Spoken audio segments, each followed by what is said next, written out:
Comment Mark Zuckerberg, le fondateur de Facebook, est passé de milliardaire détesté potentiel extraterrestre à entrepreneur cool et à la mode.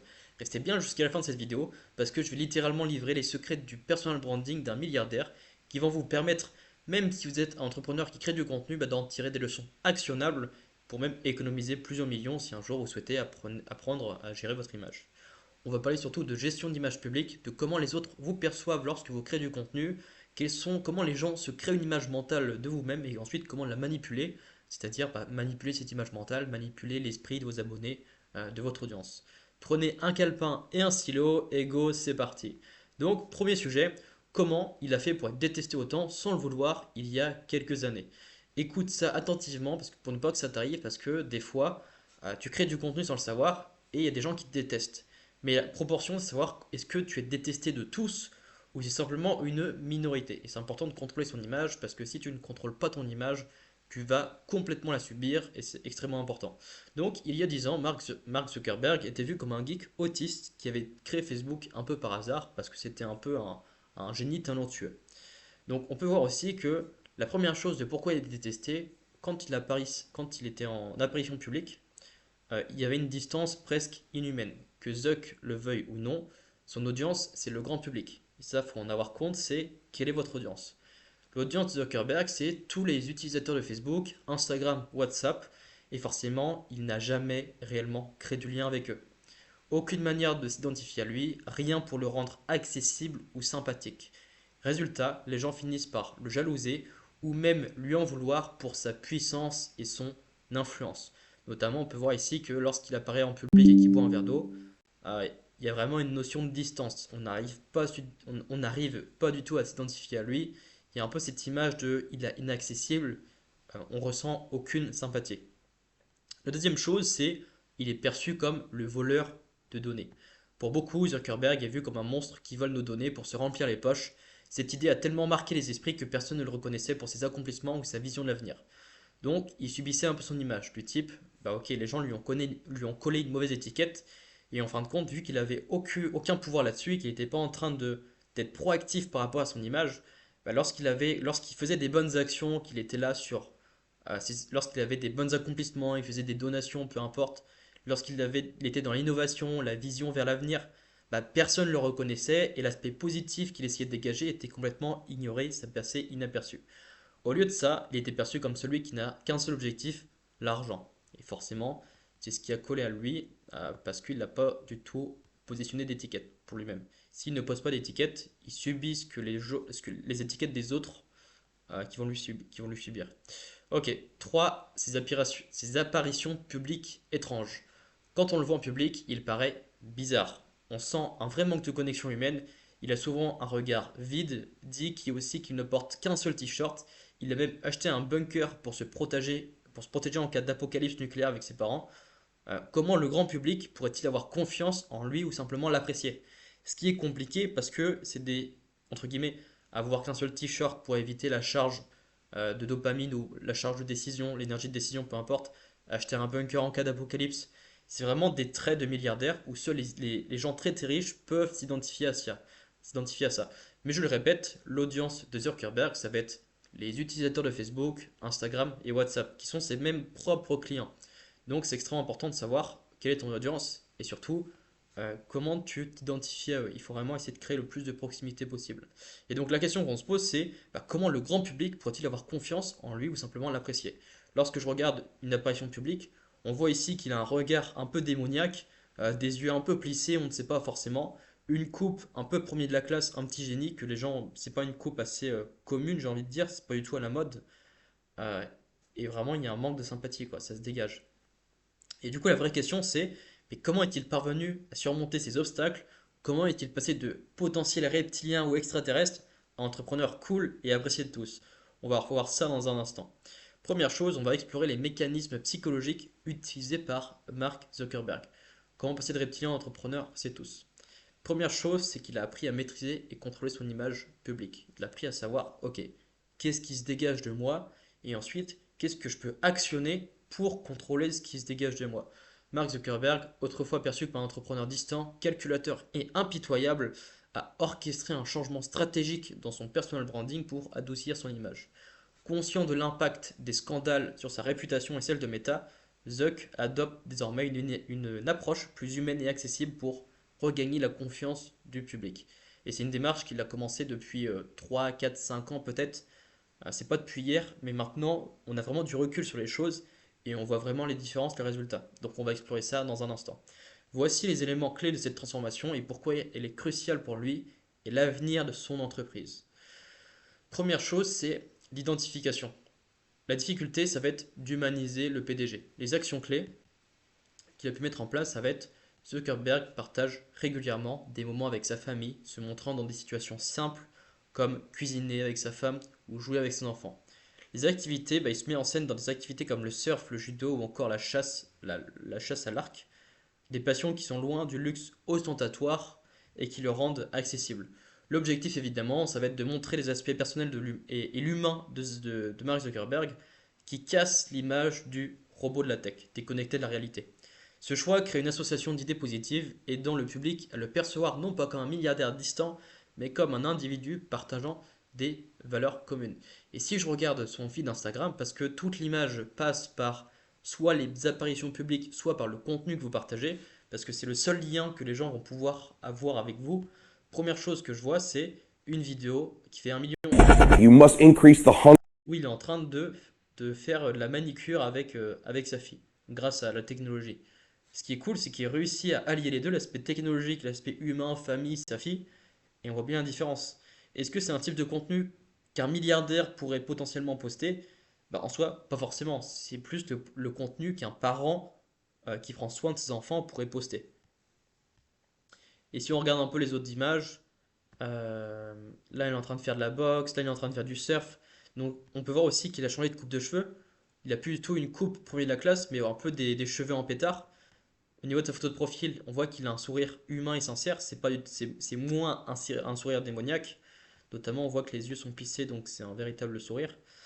Si je regarde un peu qu'est-ce que cette vidéo, A lot of big news coming out. donc il est en train de faire une update technologique.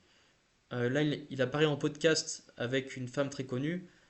Une femme très connue, c'est une podcastrice américaine, j'imagine. Et ce qui est intéressant, c'est que quand on le regarde et lorsqu'il articule, il a vraiment travaillé tout ce qui est tonalité, tout ce qui est prosodie. On peut voir qu'au niveau de ses tonalités de voix, il est beaucoup plus cool, beaucoup plus avenant. Ça monte de l'aigu à la grave. Il n'a pas du tout une voix monotone. Alors qu'avant, c'était le cas. Lorsqu'il apparaissait en public, où il avait un micro à la main, qui devait faire un pitch, peu importe, il avait une voix qui était réellement monotone. Et là, on peut le voir que il a vraiment travaillé cet aspect, ce qui facilite la connexion humaine. On peut le voir aussi qu'il travaille avec ses employés. Donc c'est quelqu'un qui est proche, qui est social, vu qu'il fait quand même beaucoup des vidéos avec d'autres personnes. Là, on peut voir qu'il fait de la musique. Donc il démontre ses passions. Doing side quest. Donc il répond à un commentaire. Il est en train de considérer son audience. Et ce qui est super intéressant, c'est qu'il arrive toujours à relier un aspect technologique à son aspect personal branding qui est ok, comment je vais être perçu comme un mec cool, comment je vais être perçu comme un mec qui est social, qui va vers les gens, qui respecte les autres. Il fait de la musique, enfin voilà, bref, il fait du montage, c'est vraiment bien calculé, je trouve, c'est vraiment hyper intéressant. Ok, maintenant on va continuer encore quelques vidéos pour vous montrer. Je vous conseille de regarder le Insta parce que c'est vraiment hyper intéressant. Il y a cette vidéo qui est hyper intéressante. Donc là, c'est Mark Zuckerberg qui est au zoo. Hop, il fait une photo avec un paresseux. Album cover. Et là, il fait une photo d'album. Ce qui est marrant, c'est qu'il reprend vraiment les tendances que les jeunes sont en train de faire. Les jeunes de 18, plus de 16, 24, 25 ans. Et il se les approprie par lui-même, avec l'aspect Ray-Ban Meta, donc j'enregistre avec mes lunettes. Il y a toujours un petit aspect technologique dans chacun de ces réels, pour justement ne pas avoir une image robot de la tech, mais une image de ok, je suis un entrepreneur cool, mais je suis quand même tourné vers l'avenir. Regardez, j'ai un petit truc qui me différencie, je suis un mec de la tech. Parce que forcément, l'aspect tech, c'est pas quelque chose qui voulait complètement écarter de base. Ok, 23 millions de vues. I got this feeling. It's gonna go by really fast. Donc un montage avant-après sur son storytelling avec une bonne musique. On peut voir ça fait mouche, 23 millions de vues. Euh, Là il est en train de faire quoi là? Do do do do do do do Donc c'est une do do catapulte. do Il y a vraiment de do tout en fait. do Ce sont do on tire do de tout. On sait pas d'où ça vient do exactement. do do do do Et j'imagine que le mec do ici c'était Zuckerberg. do do do do do. Ok. Ce qui est dommage ici dans cette vidéo, c'est que on l'a pas vu en fait. Il aurait dû apparaître en mode je vais catapulter un truc et on le voit reculer au dernier plan et faire son action. Là, ce qui est dommage, c'est qu'il participe à une compétition de catapulte, mais il n'est pas assez mis en évidence sur l'image. Mais ouais, en fait, le mec s'amuse quoi. Il fait du surf, compétition de catapulte, il joue aux jeux vidéo. Enfin, il y a vraiment plein de trucs quoi. Il joue avec sa fille, encore une fois, une nouvelle vidéo avec sa fille. Okay, I'll follow your lead. I'm gonna build the flamingo. The Step Flamingo. number one. Ok, là il est encore avec sa femme. We're Là il fait de la boxe. Là je sais pas ce qu'il fait. all right. Hey everyone, big news today. We are launching Threads, an open and friendly public space. Ok, lancement de Thread. Sa femme qui est enceinte. Our science work is Et il le montre. Sa femme est enceinte, il va avoir un enfant. Il le montre par une vidéo. Encore du surf. Donc voilà, vraiment intéressant. Il montre qu'il est social, il apparaît avec d'autres personnes, il discute, il est avenant. Là, il doit faire de l'escrime. All right, let's do it. Ah ouais, escrime avec la médaille olympique, Lito Dekefir, qui est champion du monde. Ok, bah, franchement, c'est cool. Il gère plutôt bien son image. Et là, donc, il met un chien, donc il fait des choses un peu fun, Hey on peut Beast, dire. what are you doing? Working from home. Il met son chien Are you en working en from action pour home? travailler à sa place. Par rapport au confinement, c'était en 2020. Hey Beast. Donc on peut voir directement sa stratégie. Et comme par hasard, il a supprimé tout ce qui était un peu bizarre ou tout inhumain. Et on voit bien la différence. Là, il met son chien, donc il commence à faire des trucs un peu plus fun. Et d'un coup, dès qu'on avance, on voit qu'il a vraiment une image beaucoup plus travaillée. Et maintenant, lorsqu'on regarde ses dernières vidéos, bah, c'est vraiment beaucoup plus travaillé. C'est beaucoup plus. What the fuck? Hey, how's it going? It's going really well. It's fun to be working on Avec something des together. émotions dans chacune de ses vidéos. Let's do it. Vraiment un aspect do it. de- John Cena, Ok, j'ai How's envie it de going? faire un message, j'ai envie de montrer un Benson. petit peu Hey, how's it going, man? j'ai envie de créer une relation avec les gens. So if I'm in here, I'm good. A little different from a samurai sword. why don't you do rehearsal down here? Let's do it. Let's go half pace. Guys, let's get the glasses filming, please, everyone. 3, 2, 1, action!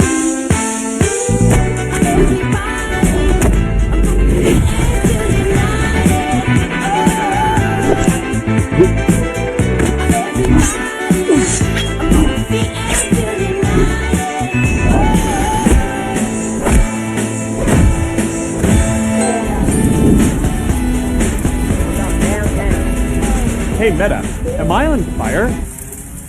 Yeah, alright.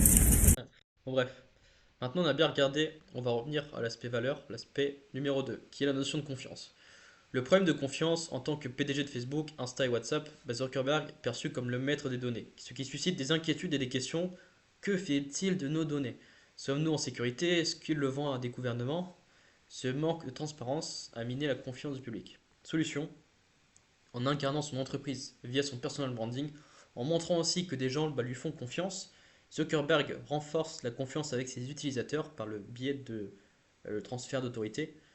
Si en fait il montre dans ses vidéos, peu importe, que des gens lui font confiance, donc indirectement les gens peuvent faire confiance à ces entreprises.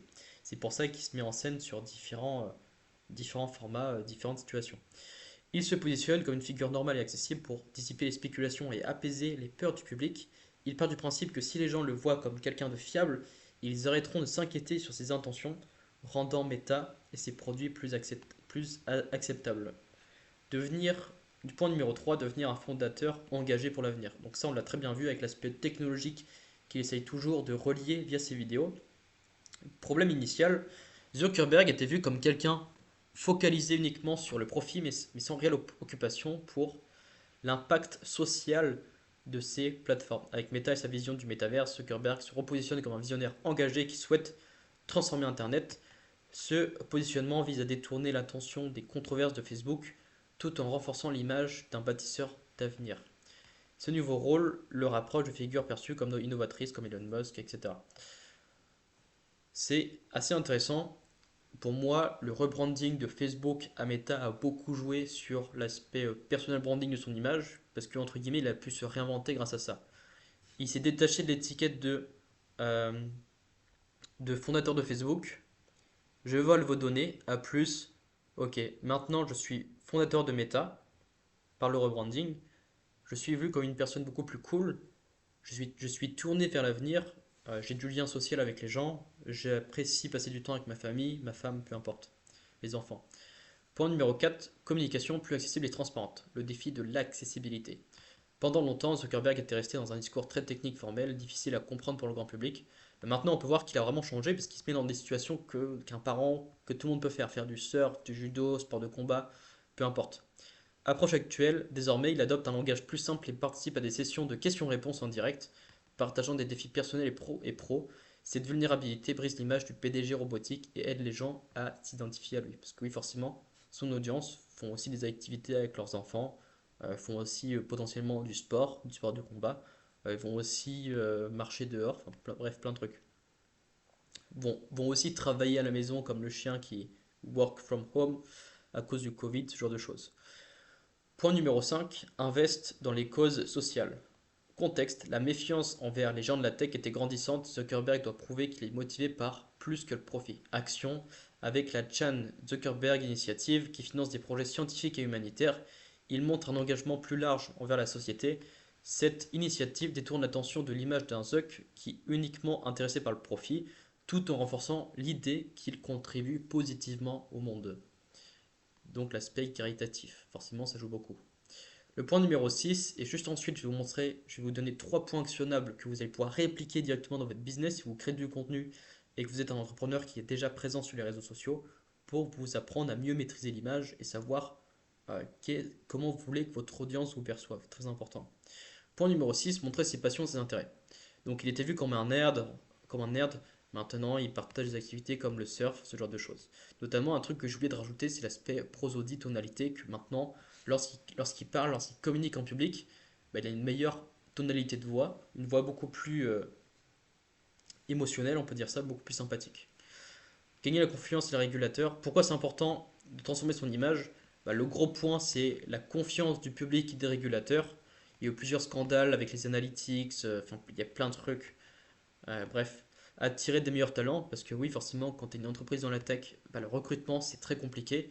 Donc il faut d'abord une bonne image pour recruter des putains de talents dans ton entreprise.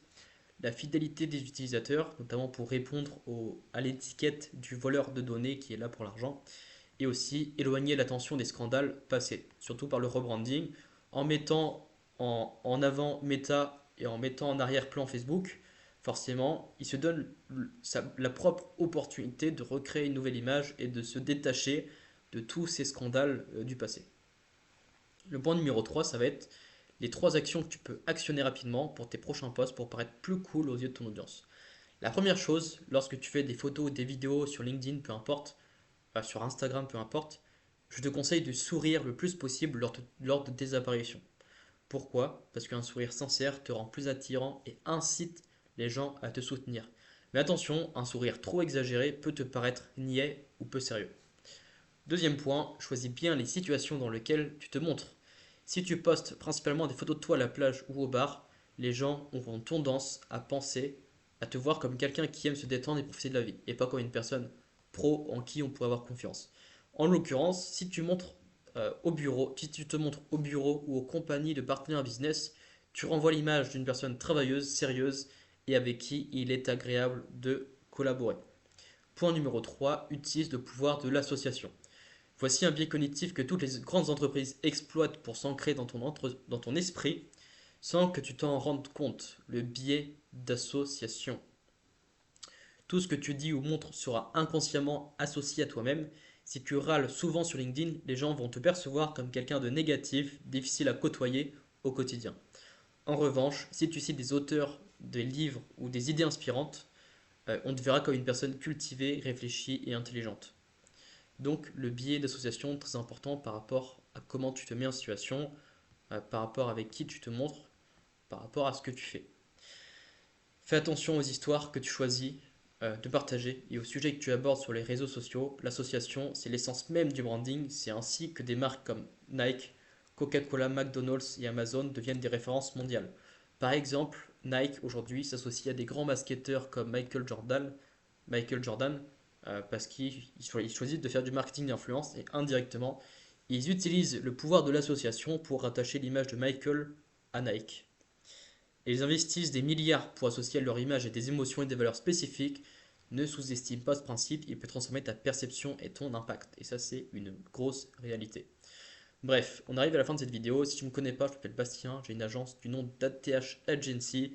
On a accompagné plus de 50 entrepreneurs dans la croissance de leur personal branding sur LinkedIn, Twitter. Et maintenant, on commence seulement la rédaction de scripts pour les vidéos YouTube et les vidéos short Instagram et TikTok.